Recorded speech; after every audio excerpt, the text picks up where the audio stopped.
करती है, मैं नहीं कर पाती ट्रेंड, तो फिर मैं को बोलती मैं करूंगी तो मैं कर भी नहीं पाती क्योंकि टाइमिंग का इतना बड़ा भारी चक्कर है मेरी।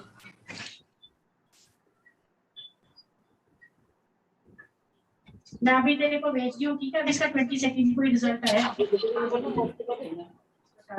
भेज दी, ठीक है? और जो पूछना होगा तो मेरे को बता दियो। Okay bye. मेरे को बताइए इसको सेट की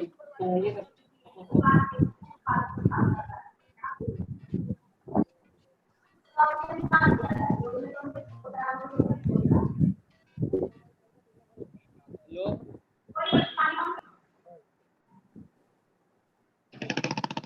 शाम को मिलते हैं, शाम को मिलते हैं।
Recording in progress.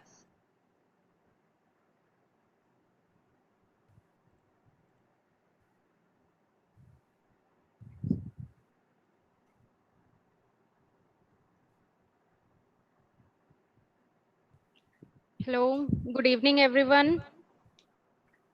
Can you hear me? आवाज आ रही है मेरी? Yes, good evening, ma'am. Good evening. मुझे नहीं पता था इलेक्ट्रिकल के इतने सारे स्टूडेंट्स आएंगे पढ़ने। इतने ज्यादा परेशान हो तुम लोग इलेक्ट्रिकल से? Yes, ma'am.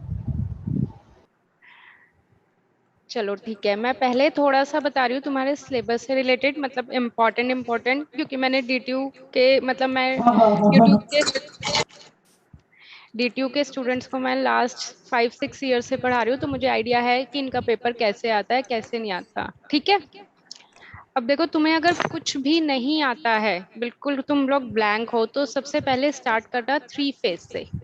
ओके, 3 फेज से स्टार्ट करना, क्योंकि इसमें तुम्हारे पास गिनती के 3 टॉपिक्स हैं और इन 3 टॉपिक्स में से तुम्हारे पास 2 टॉपिक्स पक्का आएंगे ही आएंगे। इस बार का जो पैटर्न कहता है वो भी यही है कि 3 फेज एसी सर्किट में से तुम्हारे 2 क्वेश्चन आएंगे ही। एक क्वेश्चन हमेशा तुम्हारा आता है इसमें से ट्रू फॉल्स में से, तुमने भी देखा होगा प्रीवियस ईयर पेपर में से, और एक क्वेश्चन आएगा तुम्हारा 4+4 8 मार्क्स का। ठीक है, इसमें मैं टॉपिक्स बता देती हूँ तुम्हारे कौन कौन से टॉपिक्स होते हैं 3 फेज में। एक होता है तुम्हारे पास स्टार की डेरिवेशन है, ठीक है, पूरी डेरिवेशन है, और उसके साथ पूरा फेजर डायग्राम है। फेजर डायग्राम बिल्कुल भी मत छोड़ना, चाहे इन्होंने पेपर में बोला हो या बनाने को या ना बोला हो, बट फिर भी तुम्हें अगर डेरिवेशन आएगी तो फेजर डायग्राम बनाना ही है। उसके बाद तुम्हारा डेल्टा का है डेरिवेशन और फेजर डायग्राम, और इनके बेस्ड तुम्हारे पास क्या है, न्यूमेरिकल है। अब या तो ये स्टार का डेरिवेशन दे देंगे और उस पे बेस्ड न्यूमेरिकल दे देंगे, या फिर ये डेल्टा का डेरिवेशन दे देंगे और उस पे बेस्ड न्यूमेरिकल दे देंगे। तो इन 2 टॉपिक में से तुम्हारी एक चीज पक्का कवर होगी ही होगी, 101%, थ्योरी भी और न्यूमेरिकल भी। इसके बाद आता है तुम्हारे पास 2 वॉट मीटर मेथड। ठीक है, तुमने पढ़ा होगा 2 वॉट मीटर मेथड पे तुम्हारा न्यूमेरिकल आता है अगेन, या फिर थ्योरी आती है। न्यूमेरिकल हर बार आया हुआ है ट्रू फॉल्स में, इस पे बेस्ड गिनती के 3-4 फॉर्मुलेस हैं उस पूरी यूनिट में, बस वो फॉर्मुलेस याद कर लेना और ये कर लेना। तुम्हारा ये अगर तुम पढ़ने बैठोगे, अगर अच्छे से पढ़ने बैठोगे, तो तुम्हारा ये बस 2 घंटे का काम है, 2 घंटे से ज्यादा 3 फेज तुम्हारा टाइम नहीं लेगा, और इसमें से तुम्हारा मैक्सिमम कवर हो रहा है। तो 3 फेज को सबसे पहले उठाना। ठीक है, क्लियर है ये चीज? बोलो। हाँ जी हाँ। Yes ma'am.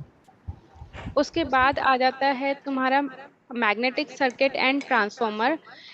किसी क्लास में ये बोला हुआ है कि मेजरिंग में से पेपर नहीं आएगा, क्या ये सच है? मतलब जो स्टूडेंट्स को मैं अभी करंटली पढ़ा रही हूँ उसमें से किसी क्लास में बोला था कि मेजरिंग में से सिर्फ असाइनमेंट देंगे, क्वेश्चन नहीं आएगा। वो मुझे नहीं पता कि आएगा नहीं आएगा, बट अगर मेजरिंग में से तुम्हें करना है तो PMMC, PMMI, permanent magnet moving iron और कॉयल, और डिजिटल वोल्ट मीटर, इस पे यही थ्योरी के क्वेश्चन बनते हैं, इससे ज्यादा और इस पे अपना टाइम वेस्ट मत करना। ठीक है, अब आ जाते हैं मैग्नेटिक सर्किट एंड ट्रांसफॉर्मर में। आज मैं जो तुम्हें करवाऊंगी वो ट्रांसफॉर्मर है। ट्रांसफॉर्मर में मैं कोशिश करूंगी कि मैं वही टॉपिक्स करवाऊं जो तुम्हारे पेपर में इम्पोर्टेंट आया हुआ है। मैम तो मैम मैग्नेट, काफी बच्चे हाँ, ना अभी मीट ज्वाइन करने उस पे है, उनको प्लीज आने दो अंदर। काफी बच्चे भी आ नहीं पा रहे। अच्छा, इसकी लिमिट तो कितनी होती है? दो पता ही नहीं मैम। दिखा रहे हैं मेरे में तो, देखो यहाँ पे 2 ही दिखा रहे हैं। मैम हो गए अराउंड अब आ 20 गए लोग और सारे। ज्वाइन हो गए। ठीक है, अब उसके बाद है तुम्हारे पास ट्रांसफॉर्मर, तो मैं आज करवाऊंगी ही। मैग्नेटिक का किसी क्लास में, तुम्हारी डीटीयू का ही बता रही हूँ, किसी क्लास में मना करा है कि डॉट कपलिंग नहीं आएगा, म्यूचुअल इंडक्शन नहीं आएगा। तो मैं स्पेशली तुम्हें बता रही हूँ कि इस पे इतना ज्यादा फोकस मत करना। ठीक है, मैग्नेटिक सर्किट के अगर तुम प्रीवियस ईयर पेपर्स के क्वेश्चन पढ़ जाओगे तो वो भी बहुत है, उसमें तुमने देखा होगा, एक तो ये क्वेश्चन बहुत ज्यादा फ्रिक्वेंटली रिपीट हुआ है, analogy between electrical and magnetic quantities. ये तुम्हें मैंने जो तुमने इंपॉर्टेंट क्वेश्चंस तुम्हारी ऐप पे हैं उस पे मैंने पूरा सॉल्व भी करके भेजे हैं, ठीक है, वो वहां से देख लेना। अब आ जाते हैं डीसी पे और एसी पे। ज्यादातर बच्चे डीसी पे रो रहे होंगे, क्योंकि डीसी ऐसा है कि तुम उसे खुद से पढ़ोगे तो वो समझ में कभी भी नहीं आएगा, राइट?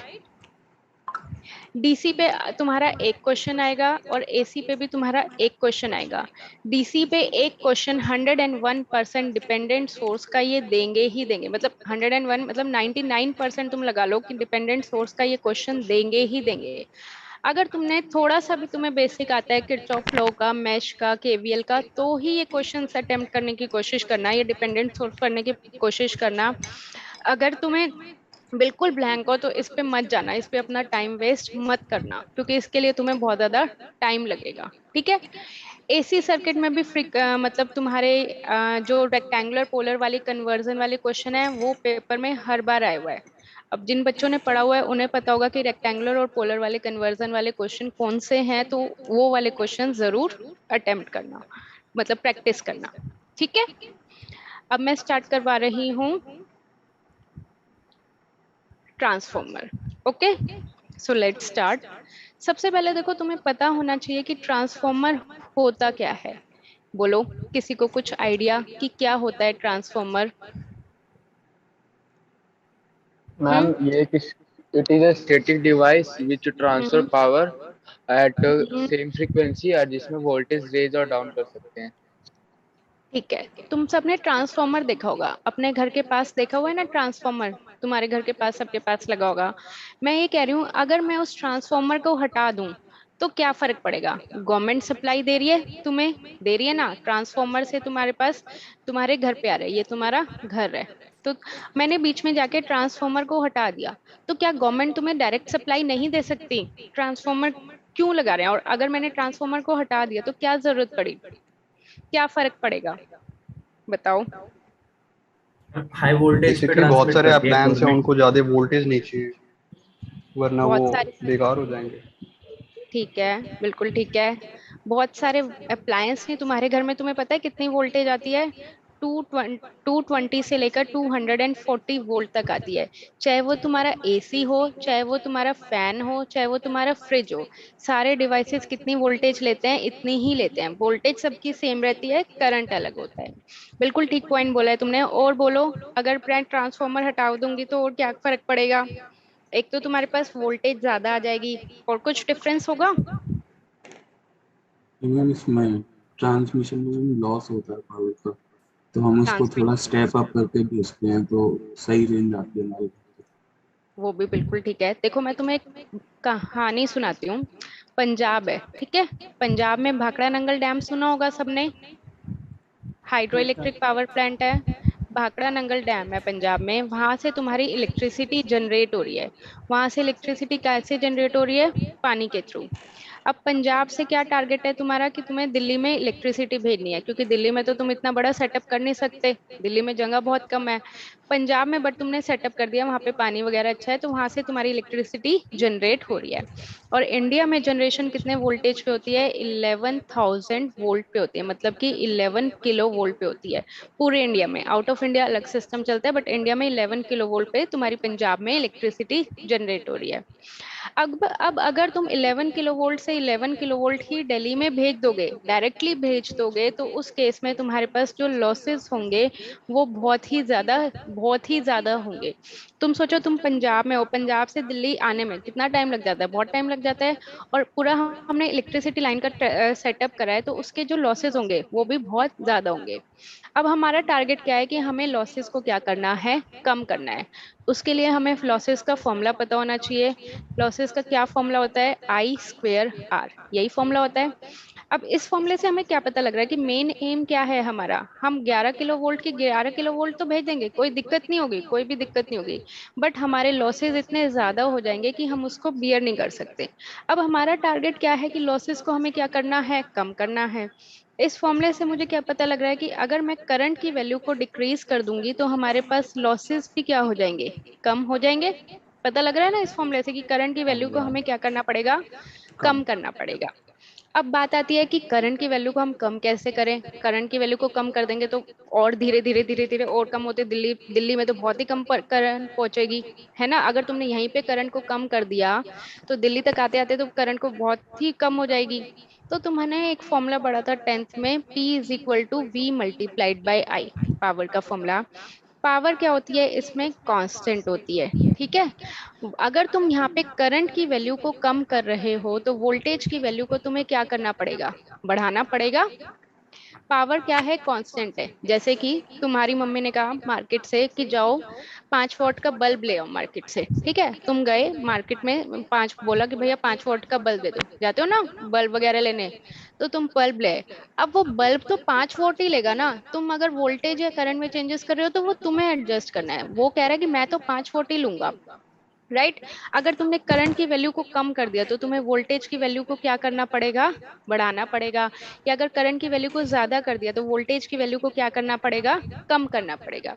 अब हमारा टारगेट क्या है, करंट की वैल्यू को कम करना है, उसके लिए हमें क्या करना पड़ेगा, वोल्टेज की वैल्यू को बढ़ाना पड़ेगा। जैसे ही हम वोल्टेज की वैल्यू को बढ़ाएंगे करंट की वैल्यू क्या हो जाएगी, कम हो जाएगी। तो अब पंजाब में तुम्हारी जहाँ पे 11 किलोवोल्ट इलेक्ट्रिसिटी जनरेट हो रही थी, यहाँ पे हमने क्या लगाया, ट्रांसफॉर्मर लगाया। ये सिंबल होता है ट्रांसफॉर्मर का। अब हमने यहाँ पे कौन सा ट्रांसफॉर्मर लगाया है, स्टेप अप ट्रांसफॉर्मर। कौन सा ट्रांसफॉर्मर लगाया है, स्टेप अप ट्रांसफॉर्मर। ठीक है, तो 11 किलो वोल्ट से हम इसको कितने वोल्टेज में कन्वर्ट कर देते हैं, 220 किलो वोल्ट। सोचो हमारे घर में कितनी वोल्टेज आती है, मैंने अभी बताया 220 वोल्ट है ना। तुम्हें 220 वोल्ट से इतना ज्यादा झटका लगता है तो 220 किलो वोल्ट तो कितनी ज्यादा हो गई, तुम इमेजिन भी नहीं कर सकते, बहुत ज्यादा हो गई है ना। तो ये एक फिक्स वैल्यू नहीं है, मैं बस तुम्हें कंसेप्ट समझा रही हूँ कि 220 होता है, ज्यादा भी हो जाता है इससे। अब 220 किलो वोल्ट तुम्हारी क्या आ गई, दिल्ली में आ गई, राइट। दिल्ली में आने के बाद फिर से तुमने ट्रांसफॉर्मर यूज करा, क्योंकि तुम्हें इतनी ज्यादा वोल्टेज नहीं चाहिए, तुम्हें क्या चाहिए, कम वोल्टेज चाहिए। फिर से तुमने ट्रांसफॉर्मर यूज करा, बट इस पर तुमने कौन सा ट्रांसफॉर्मर यूज करा, स्टेप डाउन ट्रांसफॉर्मर, जो कि क्या कर रहा है, वोल्टेज की वैल्यू को कम कर रहा है। तो 220 किलो वोल्ट से तुम किस पे आ गए, 11 किलो वोल्ट पे आ गए। ठीक है, अब दिल्ली में भी तुम्हें पता है फर्दर इलेक्ट्रिसिटी ट्रांसमिट होनी है, वेस्ट दिल्ली में, ईस्ट दिल्ली में, नॉर्थ दिल्ली में, साउथ दिल्ली में। तो फर्दर हम यहाँ पे क्या कौन सा ट्रांसफॉर्मर यूज करेंगे, अब तुम बताओ, स्टेप अप ट्रांसफॉर्मर या step down transformer. Step down. Step up, voltage Step down. बढ़ानी थोड़ा ना है, तुम्हारे घर में स्टेप कितनी डाउन वोल्टेज करना है। चाहिए, 220 वोल्ट। 220. तुम्हारे घरों में कितनी वोल्टेज चाहिए, 220 किलो वोल्ट। जो तुम देखते हो ना अपने घर के पास जो ट्रांसफॉर्मर है, वो पीछे से जो सप्लाई आ रही है, वोल्टेज आ रही है, वो कितनी आ रही है, 11 किलो वोल्ट की।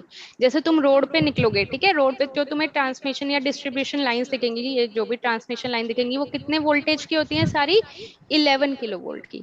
और अब हमारे घर में कितनी चाहिए, 220 किलो वोल्ट। तो फिर से हम ट्रांसफॉर्मर यूज करेंगे, कौन सा ट्रांसफॉर्मर यूज करेंगे, स्टेप डाउन ट्रांसफॉर्मर। तो जो तुम्हारे घर के पास ट्रांसफॉर्मर लगा हुआ है वो क्या कर रहा है, वोल्टेज को कम कर रहा है। कितनी वोल्टेज को, 11 किलो वोल्ट से 220 वोल्ट में कन्वर्ट कर रहा है, वोल्टेज को कम कर रहा है। ठीक है, अब बताओ, अब समझ में आया एक्चुअल में ट्रांसफॉर्मर क्या काम करता है। ट्रांसफॉर्मर क्या काम करता है, वोल्टेज को जहां रिक्वायरमेंट होती है ज्यादा करता है, जहां रिक्वायरमेंट होती है वोल्टेज को कम करता है, बट एक कंडीशन के साथ, क्या, without change in frequency. Frequency हमेशा क्या रहेगी, कांस्टेंट रहेगी। और मुझे बता सकते हो इंडिया में हमारे पास कितनी फ्रीक्वेंसी होती यूज करते हैं हम, 50 हर्ट्ज। हाँ 50. Very good. इंडिया में हम यूज करते हैं 50 हर्ट्स, और आउट ऑफ इंडिया यूएस वगैरह में ज्यादातर चलती है 60 हर्ट्स। तो 60। तुम कभी अपना चार्जर उठा के देखोगे ना, फोन का चार्जर उठा के देखोगे, तो उसपे सारी चीजें लिखी होती है कि वो कितना वोल्टेज ले रहा है, कितना करंट ले रहा है, कितनी फ्रीक्वेंसी है। तो फ्रीक्वेंसी में उसमें दोनों फ्रीक्वेंसी मेंशन होती है, 50 भी 60 भी। इसका मतलब तुम्हारा चार्जर यहाँ इंडिया में भी चल जाएगा, और तुम्हारा चार्जर अगर यूएस जाओगे तो यूएस में भी चल जाएगा, क्योंकि वो दोनों फ्रीक्वेंसी ले रहा है। ठीक है, ये चीज समझ में आई, बोलो। Yes ma'am. ट्रांसफॉर्मर का भी मैंने बेसिक कंसेप्ट बताया है कि मैंने ऐसे तरीके से बताया तुम लाइफ में कभी नहीं भूलोगे अब ट्रांसफॉर्मर क्या काम करता है।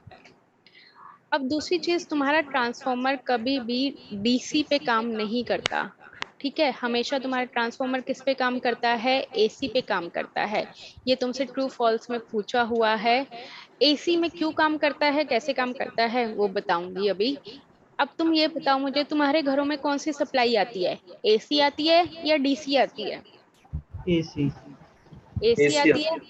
हमारे जितने भी ये तुम्हें सॉकेट्स वाली चीजें मिलेंगी ना, जैसे ये, ठीक है, हमारे घरों में इस तरह का सॉकेट होता है। तो ये कौन सी सप्लाई देता है, ये एसी सप्लाई देता है। ठीक है, कितनी वोल्टेज, 240 वोल्ट। अब मुझे कोई डीसी का एग्जांपल बताओगे, डीसी का एग्जांपल। डीसी हम कहाँ यूज करते हैं, कहाँ पे, इन्वर्टर जो होता है main charging inverter. Batteries. Basically DC हम कहाँ यूज करते हैं, जहाँ पे बैटरी की फॉर्म होगी, जहाँ पे तुम्हारी स्टोर हो रही होगी। जैसे अगर तुम टीवी के रिमोट के सेल की बात करो, ड्राई सेल की, जो तुम फ्रिक्वेंटली यूज करते हो, तो वो किस फॉर्म में है, डीसी की फॉर्म में। ओके, अब देखो हमारे पास ट्रांसफॉर्मर किस तरह का होता है। ये ट्रांसफॉर्मर का मटेरियल है। ओके, ये ट्रांसफॉर्मर का मटेरियल है। जनरली हम कौन सा मटेरियल यूज करते हैं, आयरन कोर का मटेरियल यूज करते हैं, या फिर अगर हमें लॉसेस को कम करना होता है तो हम सिलिकॉन स्टील मटेरियल भी यूज कर लेते हैं। अभी बताऊंगी कि कौन से लॉसेस, कैसे लॉसेस, कौन से कैसे लॉसेस कम होते हैं। ये तुम्हारा ट्रांसफॉर्मर है। ट्रांसफॉर्मर का मतलब एक तुमने ये रेक्टेंगल शेप का लोहे का मटेरियल ले लिया। तुम ऐसे सोचो तुम्हें ट्रांसफॉर्मर बनाना है और तुमने उसके लिए क्या किया, लोहे का ऐसे मटेरियल ले लिया। ठीक है, अब ये दो साइड है। एक साइड प्राइमरी साइड है, प्राइमरी साइड पे तुमने वायर ली और वायर को ऐसे वाउंड कर दिया। ये तुम्हारी सेकेंडरी साइड है, सेकेंडरी साइड पे तुमने अगेन वायर ली और वायर को ऐसे वाउंड कर दिया। क्लियर। और यहाँ पे तुम्हारी कौन सी सप्लाई है, एसी सप्लाई है। एसी सप्लाई मतलब जो कि गवर्नमेंट की साइड से आ रही है, ठीक है, जो गवर्नमेंट तुम्हें दे रही है सप्लाई। और यहाँ पे तुम्हारा क्या कनेक्टेड है, लोड कनेक्टेड है। लोड का मतलब क्या है, जैसे कि तुम्हारा घर कनेक्ट है। लोड क्या हो गया, जैसे तुम अपने घर में क्या यूज करते हो, bulb, fan, AC, TV, fridge, ये सब क्या आ जाता है, लोड के अंडर आ जाता है। तो घर में जितनी भी चीजें तुम यूज करते हो वो क्या हो जाती हैं, लोड हो जाती हैं। ठीक है, तो हम सिर्फ ट्रांसफार्मर में यही दो जो चीजें यूज करते हैं। वायर, वायर कौन से मटेरियल की है हमारे पास, कॉपर मटेरियल की है, और ये हमने लोहे का यूज कर लिया। इसके अलावा हम ट्रांसफार्मर में और कुछ भी यूज नहीं करते। अब जो भी ये वाली साइड होती है इसको हम किससे डिनोट करते हैं, तुमने पढ़ा होगा 12th में भी, प्राइमरी से। और ये वाली साइड होती है ये कि इसको हम किससे डिनोट करते हैं, हम सेकेंडरी से। प्राइमरी में करंट I1 फ्लो होता है। यहाँ पे नंबर ऑफ टर्न्स N1 है, यहाँ पे नंबर ऑफ टर्न्स N2 है, यहाँ पे हमारे पास करंट I2 फ्लो होता है जो कि लोड में जाता है। अब मैं बीच में थोड़ा सा पार्ट स्किप कर रही हूँ बेसिक का, मैं डायरेक्ट पॉइंट पे आ रही हूँ जो तुम्हारे पेपर में पूछा जाएगा। ओके, तो अब मैं तुम्हें टॉपिक करवा रही हूँ ट्रांसफॉर्मर लॉसेस, जो कि इम्पोर्टेंट है और तुम्हारे क्लासेस में भी बोला हुआ है कि ट्रांसफॉर्मर लॉसेस और एफिशिएंसी पे बेस्ड न्यूमेरिकल आएगा ही आएगा। अब देखो तुम्हें तुम्हें ये दिख रहा है कि तुम ट्रांसफॉर्मर में क्या यूज कर रहे हो। एक तो मटेरियल यूज कर रहे हो, है ना, और क्या यूज कर रहे हो, और एक कॉपर मटेरियल की वायर यूज कर रहे हो। इसके अलावा देख के बताओ कुछ और यूज कर रहे हो। एक तो तुमने ये लोहे का मटेरियल यूज करा, उसके अलावा तुमने वायर यूज करी। इसके अलावा बताओ क्या यूज करा, कुछ यूज करा।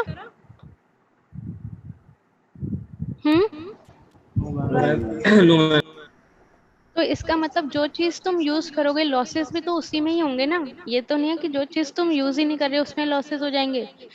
तो लॉसेस तुम्हारे दो कैटेगरी में डिवाइड होते हैं। एक होता है हमारे पास कोर लॉस और एक होता है हमारे पास कॉपर लॉस। कॉपर लॉस मैंने तुम्हें बताया, ये जो तुम वायर यूज कर रहे हो कौन से मटेरियल की है, कॉपर मटेरियल की। तुम अपने घर में जितनी भी वायर्स यूज करते हो वो सारे कौन से मटेरियल की होती है, कॉपर मटेरियल की होती है, राइट। तो जो भी ये मटेरियल है वो कॉपर है तो कॉपर लॉसेस होंगे। और जो तुमने ये ट्रांसफॉर्मर यूज करा है ये मैंने बताया ये कौन से मटेरियल का है, आयरन का है, तो तुम्हारे पास कौन से लॉसेस होंगे, कोर लॉस बोल लो या फिर आयरन लॉस बोल लो, एक ही बात है। ठीक है, किसी बुक में तो कोर, कोर मतलब मटेरियल, जैसे तुमने कोई भी मटेरियल लिया, लोहे का लिया तो लोहे का हो गया, सिलिकॉन स्टील का लिया तो सिलिकॉन। कोर मतलब जो भी तुम चीज यूज कर रहे हो। किसी किसी बुक में तो तुम्हें कोर लॉस के नाम से मिलेगा जिसको हम पीसी से डिनोट करते हैं, और किसी बुक में तुम्हें पीआई के नाम से मिलेगा, मींस आयरन लॉसेस। तो ये कंफ्यूज मत हो जाना कि मैम ने तो कोर लॉस पढ़ाया था पेपर में आयरन लॉस हो गया आ गया, दोनों का मतलब एक ही है। क्लियर, बोलो। हाँ जी ma'am. Yes, ma'am. Yes, ma'am. Copper losses का हमारे पास फॉर्मूला क्या होता है, कॉपर लॉसेस को हम किससे डिनोट करते हैं, PCU से। और कॉपर लॉसेस का फॉर्मूला होता है हमारे पास I²R। ओके, कॉपर लॉसेस का क्या फॉर्मूला होता है, I²R। कोर लॉसेस का फॉर्मूला होता है P। कोर लॉसेस को हम फर्दर दो कैटेगरी में डिवाइड करते हैं। एक होते हैं हमारे पास हिस्टेरेसिस लॉसेस और एक होते हैं हमारे पास एडी करंट लॉसेस। अब तुमसे जो ट्रू फॉल्स वाले क्वेश्चंस हैं उनमें ये पूछ सकते हैं कि हिस्टेरेसिस लॉसेस को कैसे कम करते हैं और एडी करंट लॉसेस को कैसे कम करते हैं।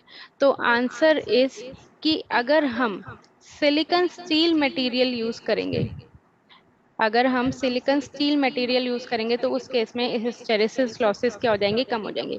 जैसे लोहा यूज करोगे तो लॉसेस ज्यादा होंगे, बट लोहे की जगह तुम सिलिकॉन स्टील यूज करोगे तो उस केस में तुम्हारे लॉसेस क्या हो जाएंगे, कम हो जाएंगे।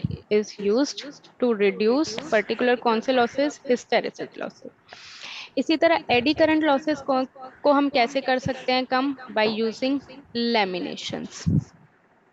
अब उसके लिए तुम्हें पता होना चाहिए लेमिनेशन क्या होता है। लेमिनेशन देखो, मैं एक एग्जांपल बताती हूँ। तुमने एक आलू लिया, पोटैटो, ठीक है, ये आलू है, इसको तुमने पतली पतली स्लाइसेस में काट दिया, इसको तुमने बिल्कुल पतला पतला काट दिया, ठीक है। अब तुम्हें लगा यार ये तो मैंने काट दिया, बट मुझे तो पूरा आलू चाहिए था। अब तुम फेविकोल से लेके उन पतली पतली स्लाइसेस को क्या कर रहे हो, जोड़ रहे हो, समझ रहे हो, उन पतली पतली स्लाइसेस को जोड़ रहे हो, वापस से तुमने उन पतली पतली स्लाइसेस को जोड़ दिया, तो वो क्या हो गया हमारा लेमिनेशन। अब वो आलू की जगह क्या होगा, लोहे का मटेरियल, लोहे का मटेरियल लिया, उसको तुमने पतली पतली स्लाइसेस में काट दिया और फिर वापस उसको जोड़ दिया, तो वो क्या हो जाते हैं, लेमिनेशन। और लेमिनेशन से हमारे पास कौन से लॉसेस कम होते हैं, एडी करंट लॉसेस। ये इंपॉर्टेंट है, तुम्हारे पेपर में पूछा भी हुआ है, याद रखना। हिस्टेरेसिस लॉसेस कैसे कम होते हैं, सिलिकॉन स्टील से, और एडी करंट लॉसेस कैसे कम होते हैं, लैमिनेशन से। ओके, क्लियर यस है, मैम। Yes ma'am. ठीक है। अब ये बताओ, ये मीटिंग तो एंड होने वाली है, जो दोबारा लिंक भेजूं मैं, ये जूम का ही भेजूं या गूगल मीट का भेजूं, क्योंकि गूगल मीट में रिकॉर्डिंग नहीं हो सकती थी, इसलिए मैंने गूगल मीट का नहीं भेजा था। मैम हो बोलो जाएगी चैतन्य, रिकॉर्डिंग। मैम मीट ही भेज दो, हो गूगल जाए, मीट। हाँ जी मैम। गूगल मीट ही भेज दूं, गूगल हाँ जी मैम। तो रिकॉर्डिंग कैसे करोगे उस पे, मैम ओबीएस स्टूडियो मतलब यूज कर रहा हूँ मैं, हो जाएगी अच्छा, उससे। ओपन स्टूडियो से, ठीक है। चलो फिर मैं, ये समझ में आया। Yes ma'am. Yes, ma'am. Yes. Yes, बोलो ma'am. यहाँ तक कोई डाउट्स हो तो पूछो। No, ma'am. नो हाँ? मैम। मैम मैम हम्म, आपने अभी बोला था ट्रांसफार्मर एसी में यूज होता है, आपने कहा बाद में बताएंगे, वो सिर्फ एसी में ही क्यों यूज होता है? एसी में वो यूज इसलिए होता है क्योंकि हमारे पास जो ईएमएफ प्रोड्यूस होती है उसका फॉर्मूला होता है 4.44 NF5M। जैसे कि तुमने ये पढ़ी भी होगी ईएमएफ की इक्वेशन की, तुम्हारी यहाँ पे ईएमएफ इंड्यूस हो रही है, वो कितनी हो रही है, E2, और यहाँ पे हमारी ईएमएफ इंड्यूस हो रही है E1। मतलब तुम यहाँ पे सप्लाई दे रहे हो, उसकी वजह से यहाँ पे वोल्टेज अपने आप चली जाती है। आ, ठीक है, तो वो क्यों जाती है, कैसे जाती है, वो फिर रीजन डिटेल में हो जाएगा, बट फिलहाल के लिए तुम ये समझ लो, तुम्हारे पास ये फॉर्मूला होता है E2 is equal to 4.44 N2F5M। तो ईएमएफ इंड्यूस किस पे डिपेंड करती है, N2 पे। एसी के केस में तो फ्रीक्वेंसी कितनी होती है, 50 हर्ट्ज, बट डीसी के केस में मुझे बताओगे फ्रीक्वेंसी कितनी होती है, Zero. जीरो। जीरो। तो अगर यहाँ पे फ्रीक्वेंसी जीरो हो गई तो ये पूरी टर्म क्या हो गई, जीरो हो गई, जीरो। है ना। तो यहाँ से जो ईएमएफ जो इंड्यूस होगी वो भी कितनी होगी, जीरो। तो इस फॉर्मूले से तुम एक मतलब रिलेशनशिप से बोल सकते हो कि अगर तुम डीसी दोगे तो उस केस में फ्रीक्वेंसी जीरो होती है, और अगर फ्रीक्वेंसी जीरो होगी तो ईएमएफ प्रोड्यूस नहीं होगी। ठीक है, क्लियर है। ओके। Yes ma'am. और पूछो यहाँ तक जो मैंने पढ़ाया, डाउट्स पूछो, फिर मैं जब ये मीटिंग एंड होएगी तो फिर मैं टॉपिक स्टार्ट करवाऊंगी। हम है फेजर कुछ, डायग्राम से भी क्वेश्चन आएंगे क्या?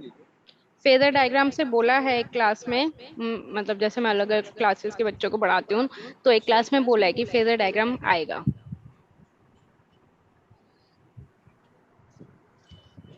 और बोलो, और किसी को कोई, नो लोड और लोड दोनों वाले कंडीशन से आएंगे।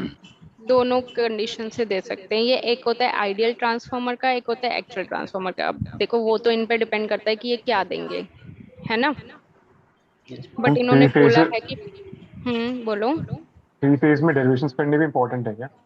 डेरिवेशंस तुम्हारे पेपर में आई हुई हैं, हर दूसरे या तीसरे पेपर में आई हुई हैं, क्योंकि उसमें देखो गिनती के 3 टॉपिक्स हैं, ठीक है। उन 3 टॉपिक्स में से ये ज्यादातर क्या करते हैं, एक टॉपिक पे न्यूमेरिकल दे देते हैं और एक टॉपिक की ये थ्योरी दे देते हैं, मतलब डेरिवेशन दे देते हैं। तो वो ये नहीं पता ना कि किस टॉपिक पे ये न्यूमेरिकल दे देंगे और किस टॉपिक पे ये डेरिवेशन दे देंगे। तो इन 3 टॉपिक में से तो कुछ भी मत छोड़ना। बैलेंस्ड और अनबैलेंस्ड लोड इम्पोर्टेंट है। अनबैलेंस तुम्हारे सिलेबस में नहीं है, सिलेबस में हो भी बट तुम्हारे पेपर में मैंने आज तक देखे नहीं है अनबैलेंस्ड के क्वेश्चन। तो अनबैलेंस्ड मत करना। अनबैलेंस्ड क्या होता है, जिसमें तुम्हारा लोड अलग अलग होता है, जैसे रजिस्टर ये वाला अलग हो गया, मतलब ये वाला अलग हो गया, इसकी वैल्यू 5 ओम हो गई, इसकी वैल्यू 10 ओम होगी, ऐसे वाले नहीं है, तुम्हें सिर्फ बैलेंस लोड का ही करना है। मैग्नेटिक सर्किट से आएगा क्वेश्चन? मैग्नेटिक सर्किट से आएगा, डेफिनेटली आएगा, बट ये मतलब एक क्वेश्चन आएगा, इजी ही आएगा जो मैंने सुना है, उस पे बेस्ड न्यूमेरिकल नहीं आएगा। जो ऑलरेडी तुम्हारे पेपर में आया हुआ है मैग्नेटिक सर्किट पे बेस्ड, उसी को रिवाइज कर लेना, उससे अलग करने की और कोई जरूरत नहीं है। मैम डेरिवेशन कौन कौन से आएंगे? डेरिवेशन कौन कौन सी आएंगी वो मैं कैसे बता सकती हूँ, मैंने पेपर नहीं बनाया ना। मतलब तुम पर्टिकुलर चैप्टर में पूछो तो मैं बता सकती हूँ कि इसमें ये ट्रांसफॉर्मर डेरिवेशन। में ट्रांसफॉर्मर में डेरिवेशन जो आ सकती है वो है इक्विवेलेंट सर्किट पे, जो मैं अभी करवाऊंगी, तुम्हें यही टॉपिक करवाऊंगी। इक्विवेलेंट सर्किट पे आ सकता है थ्योरी का क्वेश्चन, या फिर टेस्टिंग पे आ सकता है, ओपन सर्किट टेस्ट या फिर शॉर्ट सर्किट टेस्ट, इसमें ये बनते हैं थ्योरी के क्वेश्चन। एफिशिएंसी पे बेस्ड ये लोग न्यूमेरिकल ही देंगे, ओके। मम्मा इम्पोर्टेंट और मीट में हूँ, इक्विवेलेंट कांट सर्किट कम। पे बेस्ड अगेन थ्योरी नहीं दिया तो न्यूमेरिकल देंगे, न्यूमेरिकल नहीं दिया तो थ्योरी देंगे, बट इक्विवेलेंट क्या? सर्किट और एफिशिएंसी ये दोनों टॉपिक ये कवर करेंगे ही करेंगे, आता हूँ, वेट। ओके। Yes ma'am. और बोलो मैम मैंने ना आपको अभी चेतन। व्हाट्सएप पे मीट लिंक भेज दिया, आप उसी हाँ में आ हाँ जाओ। हाँ, वो उसी में ही मैं ज्वाइन कर लूंगी, हाँ जी, हाँ जी। मैं एक बार। और बोलो, और क्वेश्चंस पूछो। मैम वो 5 मैक्स क्या कहाँ से निकलेगा? ये कैसे 5M, निकलेगा? यस ये मैम। ये डेरिवेशन है, पूरी डेरिवेशन तुम्हारे पेपर में आज तक पूछी नहीं हुई है, तो इसलिए मैं करवा नहीं रही। मैम ये मतलब 5 जो एम निकलेगा कैसे? 5 मैक्सिमम फ्लक्स। मैक्सिमम फ्लक्स ये तुम्हारा फैराडे लॉ के अकॉर्डिंग है, E is equal to minus n d phi by d t. Faraday ने यही फॉर्मूला दिया था ना, तो ये फाई यहाँ से आया है, और फाई की स्टैंडर्ड इक्वेशन होती है phi is equal to phi max sine omega t. तो अगर ये वाली फाई की वैल्यू तुम यहाँ पे पुट करोगे तो पूरा डिराइव करके तुम्हारा ये वाला एक्सप्रेशन आएगा। डेरिवेशन पे मत जाओ क्योंकि तुम्हारे उसमें है नहीं। बोलो और कुछ किसी को, मैं मीटिंग एंड कर दूं, ये वाली वो वाली ज्वाइन कर लूं? Yes ma'am. हाँ जी मैम, अब उसमें आ जाओ। Yes ma'am.